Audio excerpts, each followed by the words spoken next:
ঠাকুরের আতুল চরণে প্রণাম জানিয়ে, আরাধ্যা জগৎজননী বড় মায়ের আতুল চরণে প্রণাম জানিয়ে, পরম পূজ্যপাদ বর্দার চরণে প্রণাম জানিয়ে, পূজনীয় আচার্যদেবের চরণে প্রণাম জানিয়ে সকলকে আমার আনন্দিত জয়গুরু বলে আলোচনা প্রসঙ্গে অষ্টম খণ্ডে 6ই জ্যৈষ্ঠ সোমবার 1353 সাল শ্রী ঠাকুর বিকালে খেপুদার বারান্দায় এসে বসেছেন।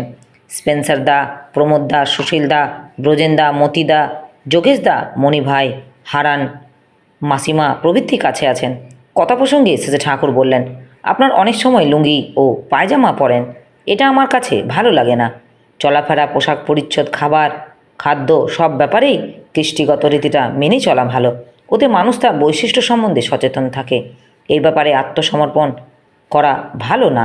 ওতে কৃষ্টির প্রতি ধর্মমুখর টান দুর্বল হয়ে পড়ে। কাপড়ের সাশ্রয়ের প্রয়োজন হলে হিন্দু রীতি অনুযায়ী বাহির্বাস পাস করতে পারেন। অবশ্য বিশেষ কোনো আবহাওয়া বা বিশেষ কোনো কাজের প্রয়োজন যদি কোট প্যান্ট ইত্যাদি বিদেশি পোশাক পরতে হয় তা হয়তো পরতে হবে, কিন্তু সেই প্রয়োজন মিটে গেলেই আমাদের স্বাভাবিক পরিচ্ছদ যা তা পরতে হবে। খুঁটিনাটি ব্যাপারে সাবধান না থাকলে মানুষের নিষ্ঠা ও গোড়ামি ঢিলে হয়ে পড়ে।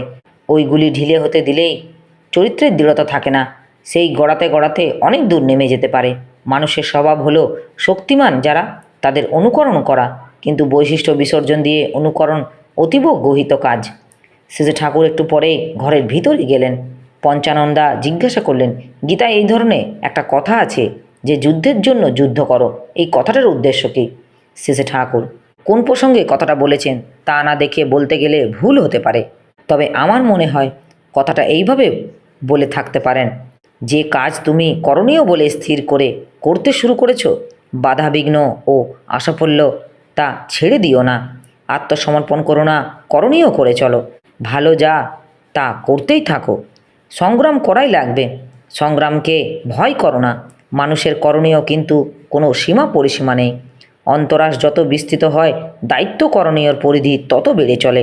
আমি ওখানে বসে থাকি, ছেলেপিলেদের প্রত্যেকে আমার চোখে ঘোরে, সকলে আমার নজরে থাকে, এতখানি নজরে থাকে যে মায়েদেরও তা থাকে না।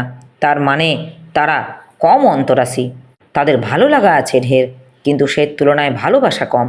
কল্যাণ স্বার্থী হয়ে কাউকে ভালোবাসতে গেলে অভিভূতি থেকে অনেকখানি মুক্ত হতে হয়, নইলে যা করণীয় অতন্দ্রভাবে করা সম্ভব হয় না। অন্তরাস কম থাকলে কম সাবধান, কম দায়িত্বশীল, কম পর্যবেক্ষণশীল হয়। হয়তো যেখানে সেখানে এমন অসতর্ক কথা বলে বসলো যাতে অজ্ঞাতসারে নিজের ও পারিপার্শ্বিকের বিরাট ক্ষতি করে বসলো। আজকাল বেশিরভাগই মানুষের স্বাভাবিক অন্তরাস, স্বাভাবিক অনুসন্ধিৎসা খুবই কম। কারো খবর জিজ্ঞাসা করলেই বা কোথায় কি দেখে আসলো জিজ্ঞাসা করলে দেখবেন যথাযথ উত্তর পাবেন না। তারা যেন অন্ধ হয়ে চলে, অচেতন হয়ে চলে। বংশানুক্রমিক জড়তা ও মূঢ়তার ফলে এইসব উপসর্গ দেখা দিয়েছে।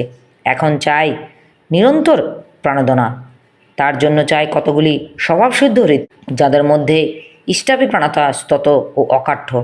ইষ্টাভিপ্রাণতা বলতে আমি বুঝি ইষ্টের দিকে স্বাভাবিক ঝোঁক, ইষ্টাভিমুখ্য।